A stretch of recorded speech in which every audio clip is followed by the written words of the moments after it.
어느 마을에 바보가 둘 살았습니다. 근데 이 둘이 굉장히 친했습니다.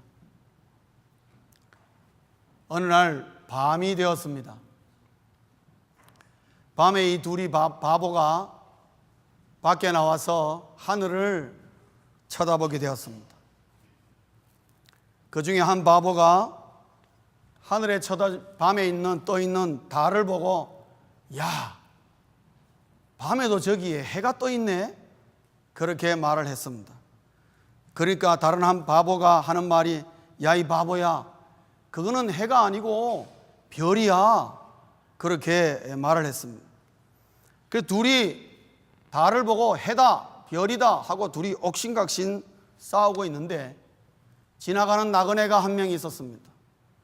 그래 이 뒷사람이 그 나그네를 붙잡았습니다. 아저씨, 저 위에 있는 거 저거 뭡니까? 하고 물었습니다.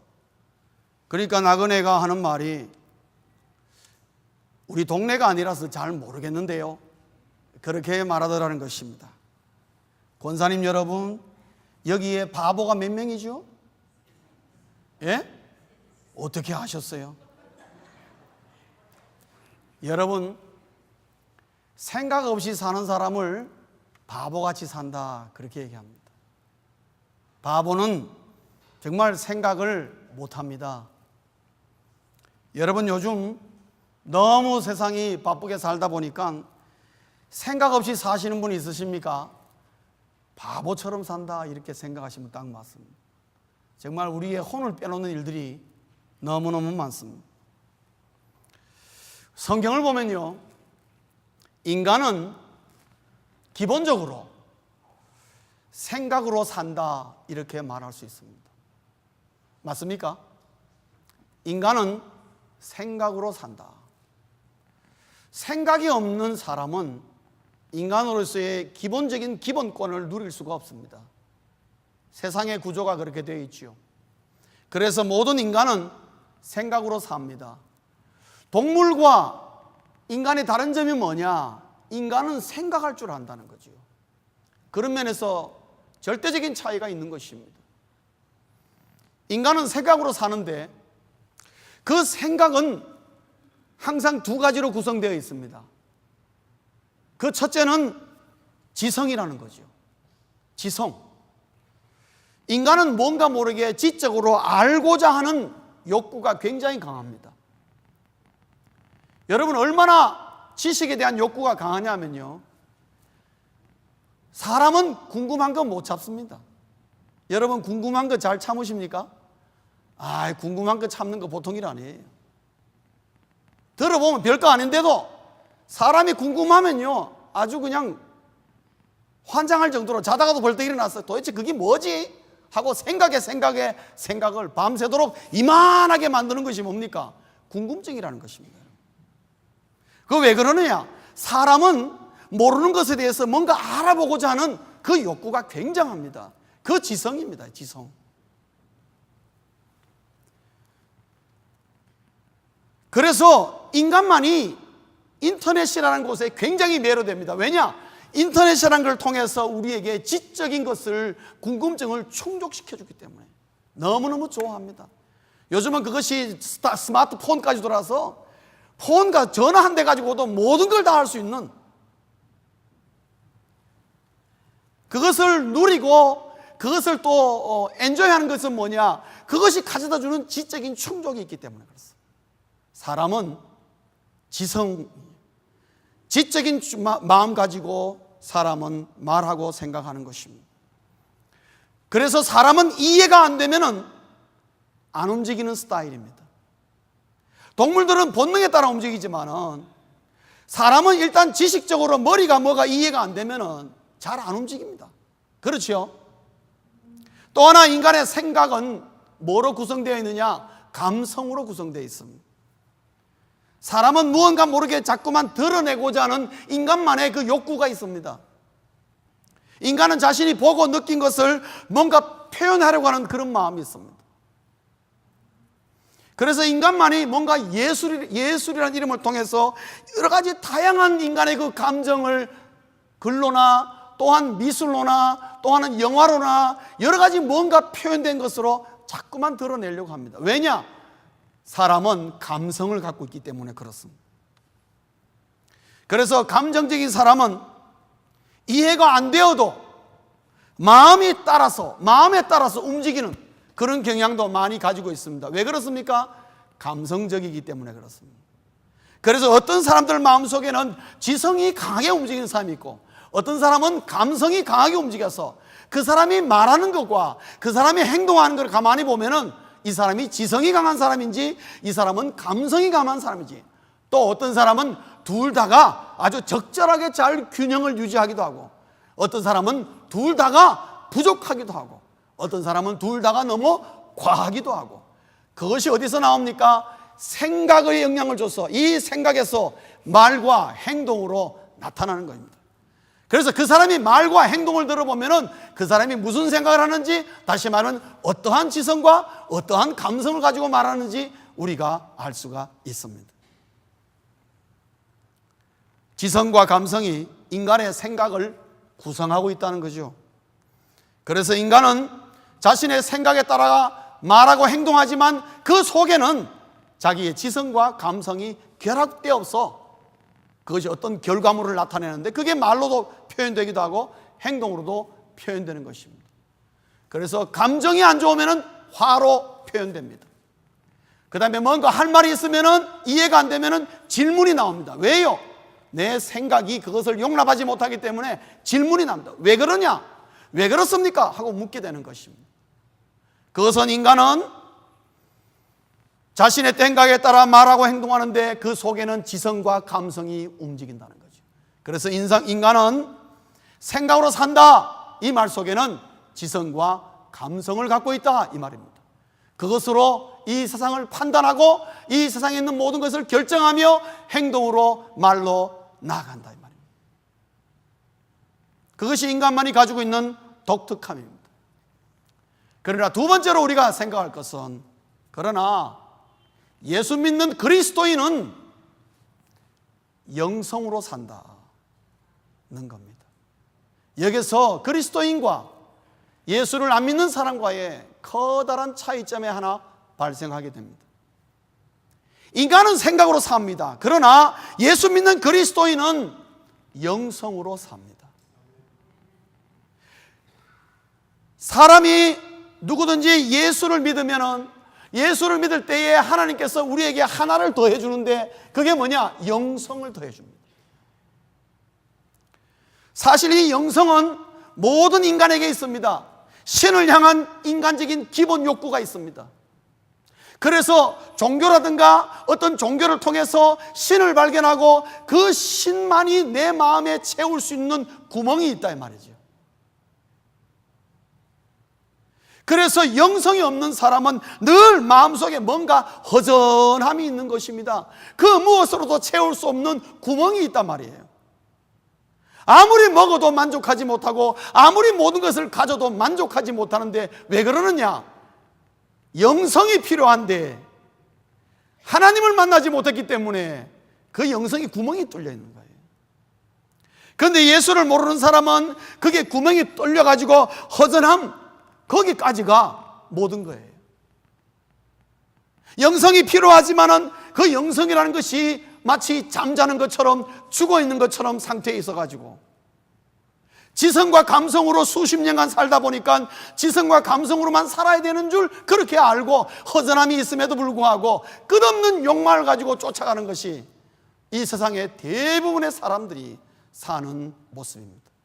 그러나 그리스도인은 예수 그리스도로 말미암아 예수 그리스도의 십자가 복음을 믿고 예수 그리스도를 내 구주로 영접할 때에 그 순간에 예수 그리스도의 성령이 내 영을 팍 하고 깨워버리는 것입니다. 그래서 예수 그리스도를 믿는 사람은 그 영이 그 순간에 팍 하고 깨어나서 영이 그때부터 살아 움직이게 됩니다. 그래서 내 삶 속에 영이 살아 움직일 때에 그 살아 움직이는 영을 영성이라 그렇게 표현하는 것입니다. 사랑하는 성도님 여러분, 영성이 있으십니까?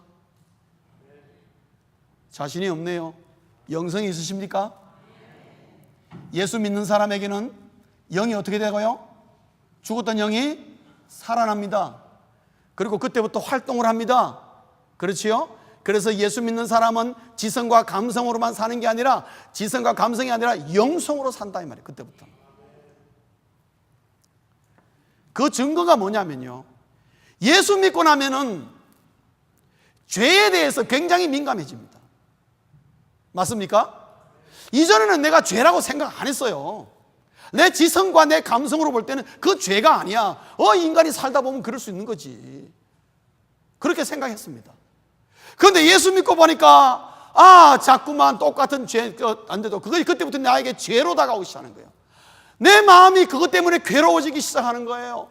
그것 때문에 내 밤에 잠이 안 오는 거예요. 왜 그럴까? 영성이 살아있어서 그런 것입니다. 그 영성이 이전에는 아무것도 나에게 말하지 않았는데 그것이 살아나면서 그때 나에게 그것을 자꾸만 죄라고 지적하는 것입니다. 그래서 여러분, 예수 믿으면 더 예민해지고 너 민감해졌어. 목사님 예수 믿으니까 더 괴로워요. 그렇게 말하는 사람이 있습니다. 왜요? 영성이 살아서 그렇습니다.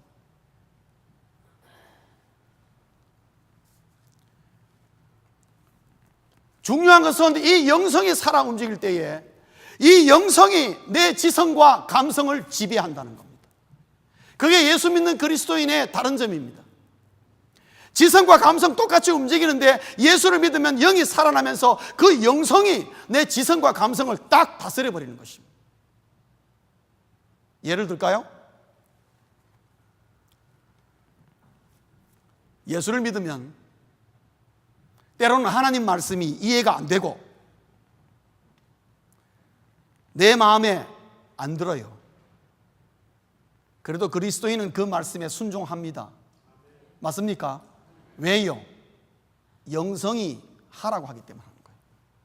지성과 감성으로 볼 때는 하나님 말씀이 이해가 안 되고 그리고 감정도 안 따라주지만은 주께서 원하시기 때문에 하는 겁니다. 하나님이 어느 날 아브라함에게 뭐라 그랬습니까? 네 아들 이삭을 바쳐라. 여러분, 아브라함에게는 도저히 이해가 안 가는 것입니다. 아버지가 어떻게 아들을 잡아 죽입니까? 마음이 절대로 동하지 않지요. 그러나 하나님이 시키니까 어떻게 해요? 간 것입니다. 그게 뭐예요? 영성으로 사는 모습인 것입니다. 예수 믿는 그리스도인은 어떻습니까? 때에 따라서는 이해가 되기도 하고 내 감정이 움직여도 주님께서 노 하면 안 하는 것입니다. 그게 그리스도인이 영성으로 움직인다는 것을 말하고 있습니다. 하나님을 믿고 의지함으로 말미암아 그동안에는 내 지성을 자랑하고 내 감성을 자랑하다가 그 모든 것을 다 하나님께 탁 하고 내려놓을 줄 아는 거지요. 왜냐? 영성으로 살아야 한다는 걸 알기 때문에. 그래서 예수를 믿으면 사람이 대단히 영적으로 변합니다. 그래서 그리스도인은 영성으로 산다는 거죠. 여러분, 그렇게 사십니까? 그렇게 사시기를 주의 이름으로 축원합니다. 그리스도인은 영성으로 삽니다. 그래서 세상 사람들과 분명히 구별이 됩니다. 똑같은 일과 똑같은 문제를 놓고도 해결하는 방법이 완전히 다르단 말이에요. 지성과 감성으로 해결하는 사람은, 그러나 그리스도인은 그것을 영성으로 해결해 버리는 것입니다. 차원이 달라진다는 것입니다. 문제는 의외로 여러 그리스도인들 가운데에 영성으로 살지 못하는 그리스도인들이 있다는 것입니다. 문제는 거기에 있습니다. 왜 그럴까? 답은 다 나와 있는데 왜 어떤 그리스도인은 영성으로 살지 못할까 하는 문제입니다. 예수를 믿음에도 불구하고 그의 영이 살아있는데도 불구하고 왜 아직도 지성과 감성에 묶여 살고 있느냐? 왜 그럴까? 오늘 고린도후서 11장 3절에 바울은 우리에게 답을 해주는 것입니다. 왜 그러느냐? 그 영이 부패하였기 때문이다. 그렇게 말합니다. 영이 부패하였다. 즉 그 말은 뭐냐? 그 영이 contamination, 오염되었다 하는 것이죠. 오염된 것은 정상적으로 작동을 못하게 되어 있습니다. 부패한 것은 자기 역할을 감당하지 못합니다. 왜 영이 부패하느냐? 오늘 11장 3절에 말하기를 그 이유는 미혹 때문에 그렇다. 미혹이라는 말은 뭡니까? 아름답게 포장된 거짓입니다, 여러분. 미혹. 우리 사람은 굉장히 미혹이 잘 됩니다. 미혹은 항상 우리의 이성과 감성을 자극하여서 진리를 왜곡시켜 버립니다. 어떤 말로? 합리적으로 그럴듯하게 포장되어 가지고 수많은 사람들이 거기에 쏘가 넘어가는 것입니다. 여러분, 요즘 우리 한국의 종북 세력, 북한을 추적하는 세력이 국회의원이 되어 있습니다. 그렇지요? 이석기 국회의원이라고. 국정원의 말이 사실이라면요, 정말 우리 대한민국 큰 문제죠. 보통 저는 혼자 그렇게 생각합니다. 국회에 저런 사람이 저 사람 혼자밖에 없을까? 제가 그런 생각을 하는 거죠. 여러분, 대한민국 국회에 들어가면요, 국회의원은 어떤 특권이 있냐면은 국가 1급 비밀을 볼 수 있는 권한이 있습니다. 국가 1급 비밀을 볼 수 있는 권한이 있습니다. 보여다오 하면 보여줘야 됩니다. 정부기관이. 그러면 지금까지 그 보여준 국가 1급 비밀들이 그 사람들 손을 통해서 어디로 건너갔겠습니까? 저는 그 생각하면, 그럼 북한에 앉아가지고 북한에 있는 여러분 정부관료들이 우리 남한을 갖다가 정부 손바닥 보도록 이렇게 보고 있지 않겠습니까? 저는 그런 것이 아찔한 겁니다. 그런데 이석기 의원의 말을 들어보면 그 사람이 정말 그런 사람이라면요, 이 사람은 아직까지도 김일성 주체 사상에 사로잡혀 있는 사람들이에요. 그냥 이상에 사로잡혀가지고 이 이상을 이루기 위해서는 무력적인 봉기와 무력적인 혁명이 필요하다, 이렇게 하는 것이 공산당이 갖고 있는 사상인데 그게 물들어 있는데요, 그러한 잘못된 사상에 미혹되어니까 이성과 감성이 자극받으니까 진리가 왜곡되어 가지고 거기서 못 벗어나는 거예요, 여러분. 40년이 지나도 못 벗어나는 것입니다. 저는 대학교 2학년 때 김일성 주체 사상을 수원에 있는 서울대 농대 가지고 저 교육받았습니다. 저도 정말 김일성 주체 사상에 빠질 뻔했습니다, 제가. 근데 가만히 생각해 보니까 말도 안 되는 소리인데요, 이단과 똑같아요, 여러분. 이단과 똑같아요. 이단에 한 빠지면 그 사람들이 왜 못 빠져나오잖아요. 왜 그런 줄 아십니까? 미혹당했기 때문에 그런 겁니다. 이성과 감성이 거기에 딱 마비돼 버리면요, 그 다음에 움직이질 않아요. 무슨 말을 해줘도 못 알아들어요, 여러분. 여러분 보기에 답답하죠. 이렇게 남한이 잘 사는데 북한이 저렇게 못 사는 걸 보면서도 북한이 좋다고 말이 나오나? 여러분 생각에 그런 생각이 들지요. 그러나 그 사람들에게 가서 말을 1시간 동안 교육받으면요, 여러분들도 그 사람 말들에 넘어간다는 걸 아셔야 돼요. 그만큼 말을 잘합니다. 아주 질서정연하게 합리적으로 사로잡혀 있습니다. 여러분, 미혹이 이렇게 무서운 것이다 이거죠. 그래서 미혹을 받으면 어떻게 해요? 우리의 이성과 감성이 어떻게 우리의 영성을 공격하는 것입니다. 어떻게 해요? 야, 예수 열심히 믿어봐도 내 삶에 뭐 달라지는 거 하나도 없더라. 꼭 내가 예수 믿어야 되나? 의심과 불만이 이 미혹을 통해서 내 이성과 지성을 점령해 둘 때에 뭐를 건드립니까? 영성을 눌러버리는 것입니다. 신앙생활 하면서 신앙과 생활이 따로따로 움직이는 사람들이 있습니다. 그건 벌써 영성을 눌러버렸겠거든요. 내 이성과 내 지성과 감성이 벌써 컨테미네이트, 오염됐다는 것을 말하고 있습니다, 여러분. 한동안은 믿음의 생활을 잘했는데 어느 순간에 믿음이 사라지고 옛날의 내 삶으로 돌아가 있는 그리스도인 있으십니까? 미안하지만 지성과 영성, 감성이 컨테미네이트, 미혹당해가지고 오늘 바울의 말을 빌리면 네 영이 부패해져 있다는 것입니다.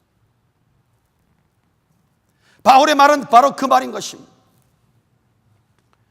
그렇기 때문에 신앙생활이 뭔가 제대로 되지 않고 자꾸만 신앙생활을 이성과 감성으로만 하려고 하다 보니까 힘이 없고 재미도 없고 해야 될 이유도 모르고 자꾸만 내가 미혹은 쉽게 받아서 나중에 믿음도 저버리고 교회도 떠나게 되고 하나님은 없다 헛소리 하게 되는 것입니다. 여러분, 왜 그런 줄 아십니까?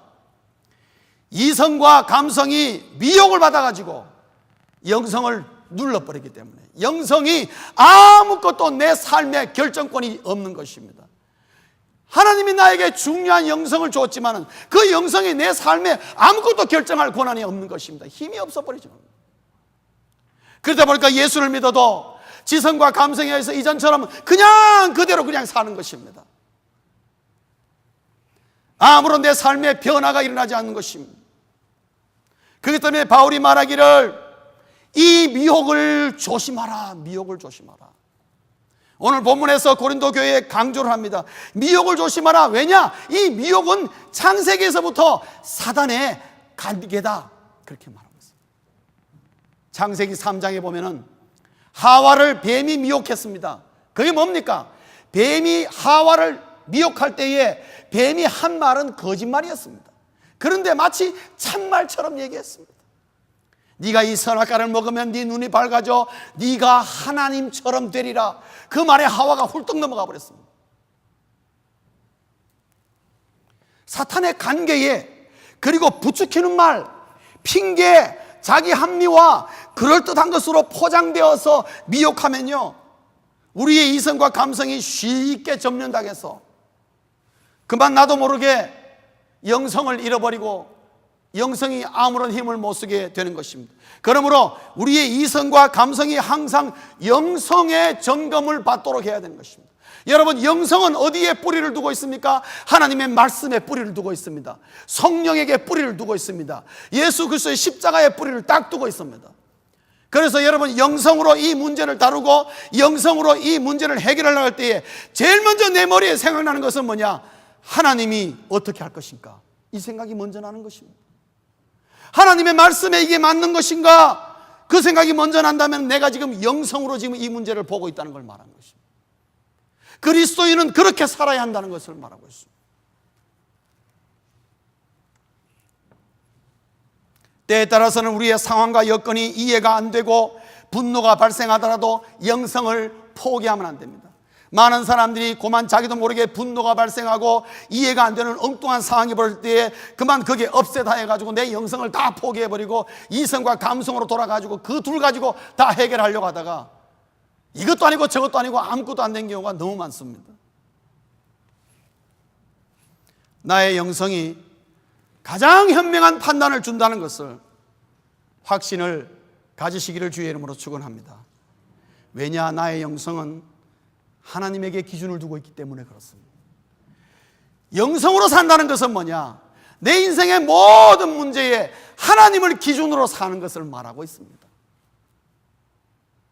하나님은 우리가 그렇게 살기를 원하십니다. 그래서 그리스도인은 영성으로 말하고 영성으로 행동하는 것입니다. 오늘 고린도서 11장 3절에 바울의 염려는 뭐냐?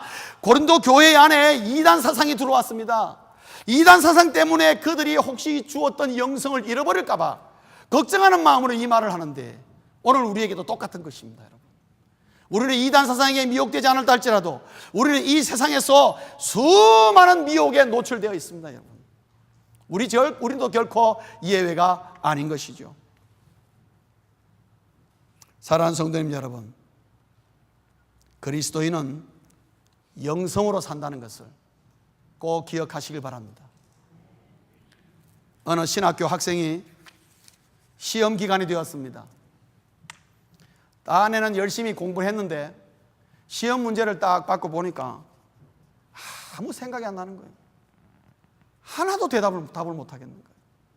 검은 것은 글자요, 흰 것은 종이요, 이거 외에는 아무것도 모르겠는 거예요. 시간은 지나가는데 아무리 머리를 짜내도 답 하나도 쓸 수가 없어요.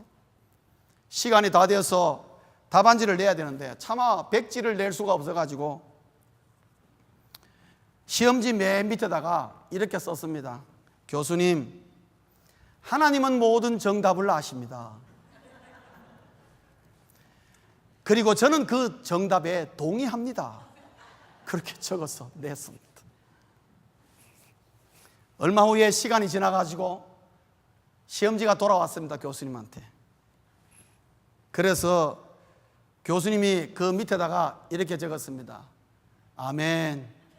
그러고 난 다음에 하나님은 100점, 너는 빵점. 그렇게 적었습니다. 신학생은 교수님에게 조금이나마 뭔가 감성으로 호소를 했지만 교수님은 영성으로 정확하게 답을 한 것을 볼 수가 있습니다. 그리스도인은 영성으로 살아야 한다는 것을 말해주고 있습니다. 우리에게 감성이 필요합니다. 우리에게 지성이 필요합니다. 그러나 영성의 검사를 거치지 않은 지성과 감성은 미혹되어서 contaminate, 오염될 수가 있다는 것을 우리에게 가르쳐주고 잘못된 신앙, 잘못된 그리스도인의 삶을 살 수가 있다고 우리에게 가르쳐주고 있습니다. 그래서 그리스도인은 영성으로 살려고 힘써야 하는 것입니다. 더 나아가서는 말씀을 맺겠습니다. 인간은 영성으로 살아야 한다는 것입니다. 이것이 하나님의 소원입니다, 여러분. 그리스도인만 영성으로 사는 것이 아니라 하나님은 이 모든 세상 사람들이 영성으로 살기를 원하십니다. 왜냐? 하나님이 인간을 그런 목적으로 창조하셨기 때문에 그렇습니다. 그래서 이 땅 모든 사람에게 예수 그리스도의 십자가의 복음이 오늘도 필요한 이유가 거기에 있습니다. 그들도 예수 그리스도의 복음으로 말미암아 그 영이 깨어서 살아있어야 올바른 인간의 삶을 살 수 있기에 그들에게도 오늘의 복음이 필요하고 우리를 향하여 복음을 전하라고 하는 이유가 뭐냐면 그들도 영성으로 살아야 하기 때문에. 오늘날 너무나 접하고 듣는 것이 자유롭고 너무나 지식의 양이 많고 정보의 많고 다양합니다만은 그러나 과연 그 속에 진리는 얼마나 되겠습니까? 오히려 진리보다도 혼란과 오염과 부패와 잘못된 지식들이 얼마나 많은지요. 그리고 이렇게 정보가 많고 지식이 왕성하고 너무나 풍족하고 풍성하지만은 우리 인간들의 삶은 얼마나 복잡한지요. 여러분, 우리 인간의 삶이 복잡하다는 것은요, 사단의 관계가 많다는 것을 말하고 있습니다. 복잡하다는 것은요, 영성이 없다는 것을 말하고 있고 사단의 관계로 말미암아 수많은 인간이 이성과 감성에 사로잡혀 있기 때문에 무질서의 복잡함만이 있다는 것을 말하고 있습니다. 오늘의 세상은 그렇습니다, 여러분. 시리아가 자기 나라의 국민을 향하여서 여러분 독성이 강한 살인이라는 화학물질을 뿌렸습니다. 그거 맡으면은 수시간 내에 죽습니다. 그거로 말미암아 이 왕이 자기 나라 백성을 수천 명을 지금 죽였습니다. 그래서 미국이 이 시리아를 공격하려고 하는 것입니다. 그러면 못하게, 절대 못하게 하려고. 왜냐하면 국제적인 협약이 있기 때문에 120개 나라가 등록되어 있습니다. 절대로 우리나라는 전쟁을 하더라도 화학물질은 화생방은 쓰지 않겠다고 서로 협약했는데 시리아도 거기에 사인을 했습니다. 그런데 그걸 어기고 화학물질을 씁니다. 여러분, 군대 갔다 온 사람은 압니다. 화생방이 얼마나 무서운지 압니다.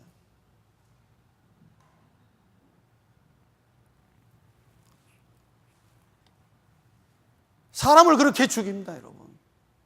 그런데 거기에 국제적인 관심이 있고 마땅히 공격해야 되면도 많은 나라들이 망설입니다. 왜요?